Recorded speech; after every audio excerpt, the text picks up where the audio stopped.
In the Woods by MrDupin. Mike is lazily jogging on a leaf-covered dirt road that runs through the forest near his house. Why am I doing this? Could have been snoozing on my warm blanket all cozy and stuff, he thinks, stopping to catch his breath. Running can't be healthy. It can't be. I'm sweating, my body's aching, I feel like I'm going to throw up. There is nothing healthy about that. At the turn of the path, he spots another jogger. Groaning, Mike straightens up and starts to sluggishly jog again. Getting closer, he can see that the other jogger is a woman, her chestnut hair tied in a ponytail and her breasts bobbing up and down hypnotically. The two joggers pass each other. Mike turns his neck awkwardly around to get a better look at the woman's behind. Damn, he mumbles, a bit louder than he would have liked. The woman turns and the two joggers lock eyes. Mike loses his balance and stumbles forward. He lowers his head and sprints away, as quickly as his fat legs allow him. Shit! After spending the past months pitying his fat blob of a body, he finally made the decision to start exercising. Instead of spending his hard-earned money to get a subscription to his local gym, he decided to start jogging in a local forest near his house. As a matter of fact, lots of people used to go to the forest to exercise. Even a nice curling pathway that runs through the whole forest was paved to help joggers find their way through the densely wooded area. Inexplicably, people gradually stopped going there. All the better for Mike, who can now jog in peace. Mike leans against a tree to catch his breath. That little sprint really got to him. He takes a good look at the forest around him. The tall trees provide nice, thick shading, and the birds chirp lovely, cheerful tunes. His vision gets lost in a sea of brown and red leaves. He breathes in the earthy smells of the forest. The tranquility of the woods calms his nerves and soothes his spirit. Mike, for the first time in his life, feels connected to the natural world around him.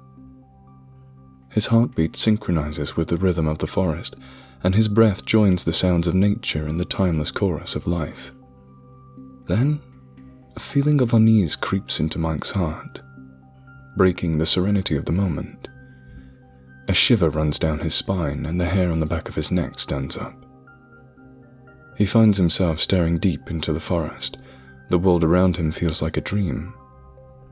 He has no control over his body, as his legs carry him forwards towards the center of the forest. Drunkenly, he looks around.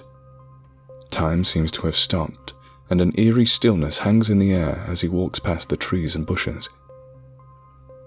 A crunching sound brings Mike back to his senses. He looks at his feet. He stepped on a twig, snapping it in half. Weird, he mutters to himself. Confused, he walks back to the paved path. Silence has fallen over the woods, and he can't shake off the feeling that something sinister lurks in the bowels of the forest. After a few minutes of uneventful jogging, he sees something out of place in the distance. He squints, but he can't make it out much. When he gets close enough to the weird object, he realizes that it is simply a chair. A chair out in the woods. Mike can't help but feel a bit weirded out by a chair abandoned in a forest. It seems off.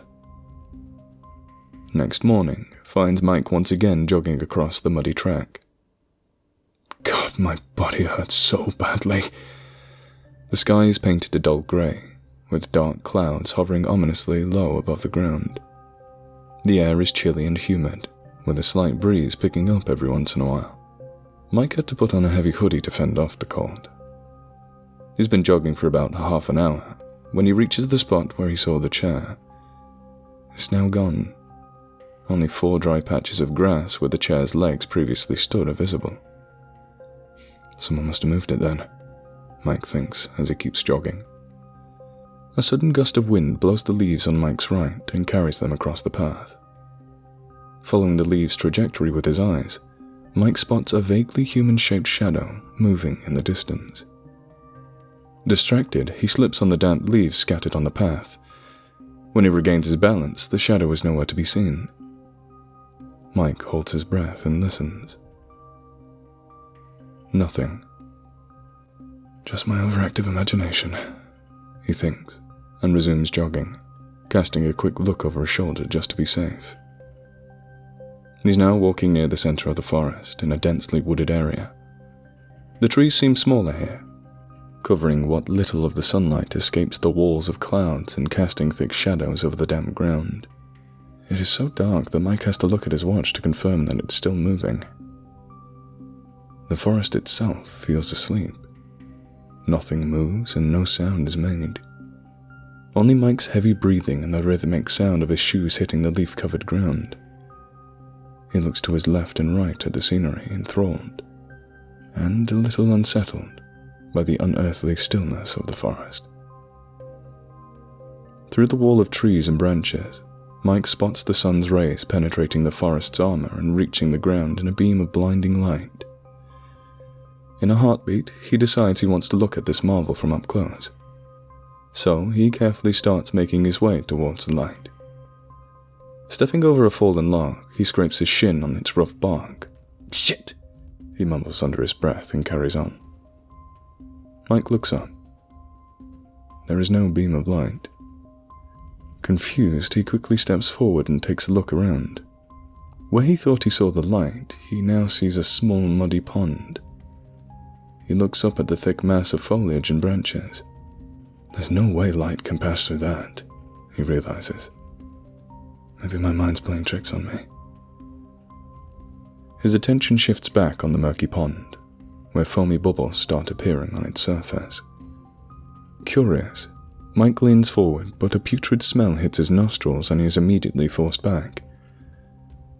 Moments later, he can only watch in terror as a large shape starts emerging from the depths of the dark waters. For a split second, Mike spots broad shoulders and an arched back. Adrenaline kicking in, he starts running back towards the path. A few seconds of desperate running later, and the familiar path is nowhere to be seen. Mike looks around in panic. He doesn't recognize any of his surroundings. In his attempt to escape, he got lost. He tries to come up with something, anything, but his mind is frozen. Then he hears shuffling of leaves and branches all around him. The rotten odor of the pond hangs in the air once again. Suddenly, a bulky figure steps out from the cover of the tall bushes and tree trunks. Heart beating fast in his chest, Mike starts running once more. Twigs and branches claw at his face, but he doesn't stop until he is confident that he's put a lot more distance between himself and his pursuer, or pursuers. Out of breath, he heaves his weight against the tree for support. With the corner of his eye, he spots a woodcutter's axe buried in a tree on his right. Without giving it much thought, he lunges towards it.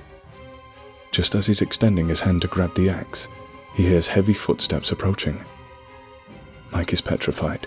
The leaves to his left stop parting. A large hand reaches out, pushing branches to the side. Mike lets out a cry of fear and starts running blindly forward.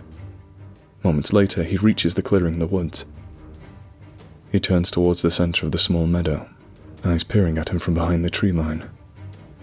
He's surrounded. Exhausted and terrified, a feeling of lightheadedness wafts over him. He takes a step back, trying to steady himself. A circle of chairs lie at the corner of the clearing. They're all positioned facing inwards. The sight unnerves him. What the fuck is going on? He thinks, his heart beating frantically in his chest. Before he can react, something hard hits him on the back of his head and he falls unconscious on the ground. His eyes open. The moonlight is shining on his face. He's sitting on a chair. He tries to move, but his limbs don't obey. The wind is blowing softly through the leaves and branches, which whistle a sepulchral tune under the breeze's gentle touch. Mike realizes he is still in the grassy clearing. He hears footsteps behind him. Panic grips his mind. The footsteps get closer and closer. He can now hear heavy breathing just behind his back.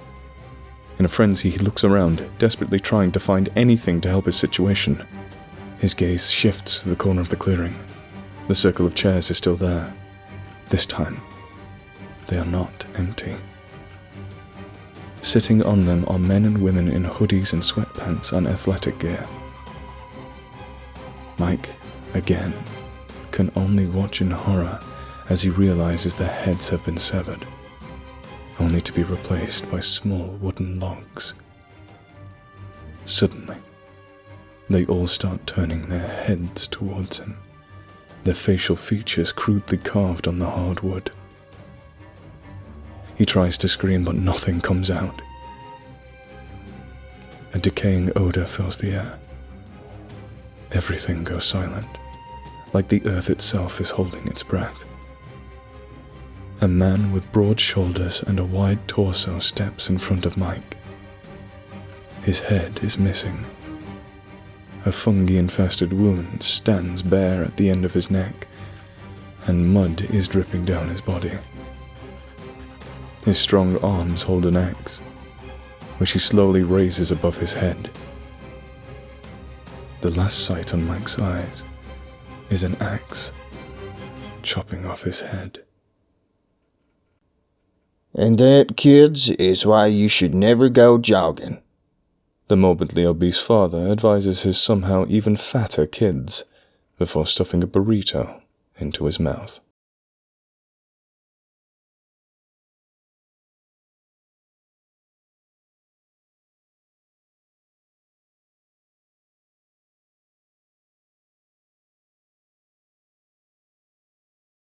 If you like this video, please consider subscribing.